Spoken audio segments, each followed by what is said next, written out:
My name is Matt Cochran. I'm a singer, songwriter, multi-instrumentalist. I play in the bands WALKEN and Pandamic and have previously played in Muddy Chanter and -9. My name is Grace Drummond. I am a guitarist and vocalist. I play in a punk band called Something Something Explosion. I've been playing shows when I was about 15, 16 years old. Live since I was about 16. So the first, so I'm 25 now, turning 26, so nearly 10 years. Like writing was just always my thing in like music. I'd just like listen to stuff and like really connect with it. When I was 17, turning 18, we started going into the valley and playing at places like Rick's, Irish Murphy's in the CBD. Crowbar was like my favorite place in Brisbane. Back then it was like, yeah, cool, 2 acts, you'll both get $200. And like for us being like 17 years old, we were just like, that's so much money for a gig, man. It's awesome. So yeah, it was exciting at the time. And like, it's still fun to look back on. Fixed on where paper and glue, but not the cheap blue stick from primary school. Where kids slept in a pool, playing Marco Polo till we poo. I tried to keep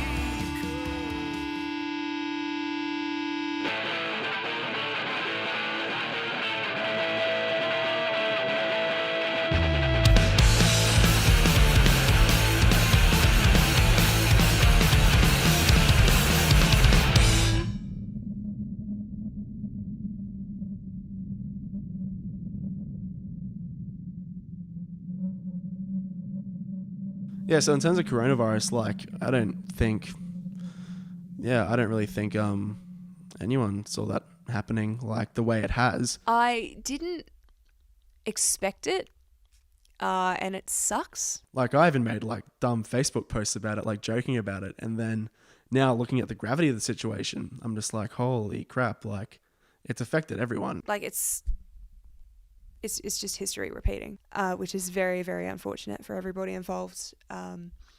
Like I can't go back to Victoria yet because people just refuse to wear masks and follow some guidelines. The arts community as well has been like, we rely on public gatherings like for music, and even just having like an album launch with like a group listening session. Like you can't even do that if you just want to have like, you know, a listening party at a venue. It's obviously, you know, it's an understandable thing. Like I'm not complaining about that. Yeah, like you just couldn't see that level of what has happened coming at the time. You know, a couple of bevies with the boys on Saturday is the be all and end all for certain people, which is very disappointing. Honestly, just didn't really expect it at all to hit as hard as it has. Yeah. Well, it seems like things are getting worse. You're the black cat on my path. You crossed me and I'm cursed. When COVID first started, we had shows lined up. It was a really, really busy week. It was just so strange because everyone, the fear.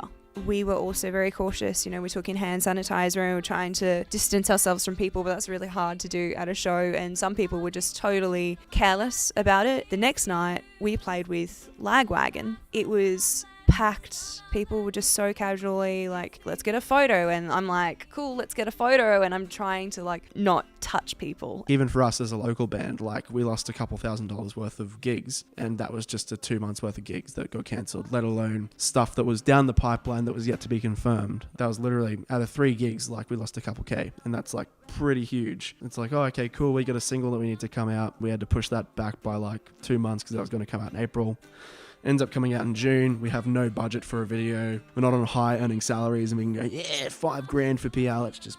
I lost my employment 2 days after our Lagwagon show. You know, self-isolation as well, with no gigs and no job and nothing really to look forward to except hopefully the end of this at some stage. Yeah, it gets very, very depressing, and it can impact mental health dramatically.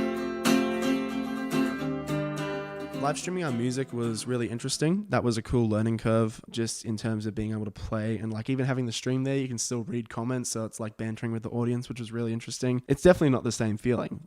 We've done another live stream as well that was just entirely acoustic. That's kind of weird for us because we're a band who's pretty reliant on heavier sort of guitar tones, amplification, and a lot of dynamic shifts. My dad has been very, very ill for my entire life. Like he's a person who's suffered with a lot of immune health problems and Lyme disease, a bunch of other other things. Like he's gone to one show, and that was when I was 15. That was because he could drive there and listen to me from the parking lot. So that was really nice to be able to go like, hey, like here's a link, you can watch us today, and that was really cool. Something's called You Know Me. My mum wanted to hear it, so this goes out to you, Maz. Love you, Mum. I like both situations, like playing live and live streaming. Playing live is kind of my element though. I talk a lot of shit on stage and I do interact with people in the audience. It's good to have that vibe, like that atmosphere, and it's really hard to create an atmosphere when you're just sitting on your bed playing to your phone. There is a definite line that I would much rather be playing live, but I also, like, I was doing live streams before COVID hit anyway, and I always really enjoyed doing that. Playing live is one of those things where you really get to feel that feedback in its purest form. Like if someone loves your songs and you can literally visibly look at them mouthing lyrics to something you wrote 4 years ago, that's awesome. That is something that I can't truly articulate how awesome that makes you feel. Like whether you be someone who performs in musicals, or you're a comedian, or you're a live artist, anyone who performing in a live space, you know that exact feeling, and you never knew that feeling until you got that feeling. Like it's so hard to describe what it is, but once you get on a stage and you do it and you get that positive feedback, or even if you thrive off negative feedback, they both can be really, really positive things depending on what sort of person you are. Yeah, that's like a major negative of live streaming, is you can't really feel that. It's still got a lot of positives regardless. So they're both great for different reasons. They're both taxing for different reasons.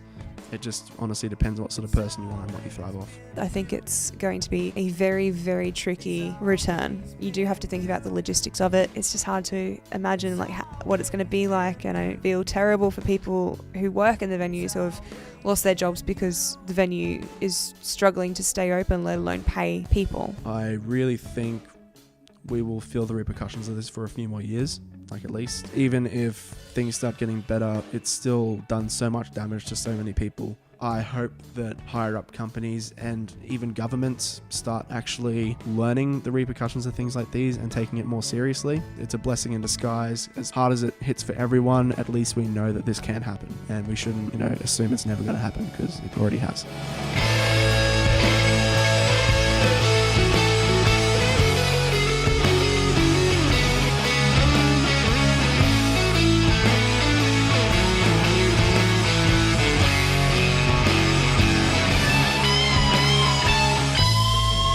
It's definitely going to change the mindset of people and, maybe appreciate live music a lot more. I know I definitely will appreciate being booked for shows a lot more.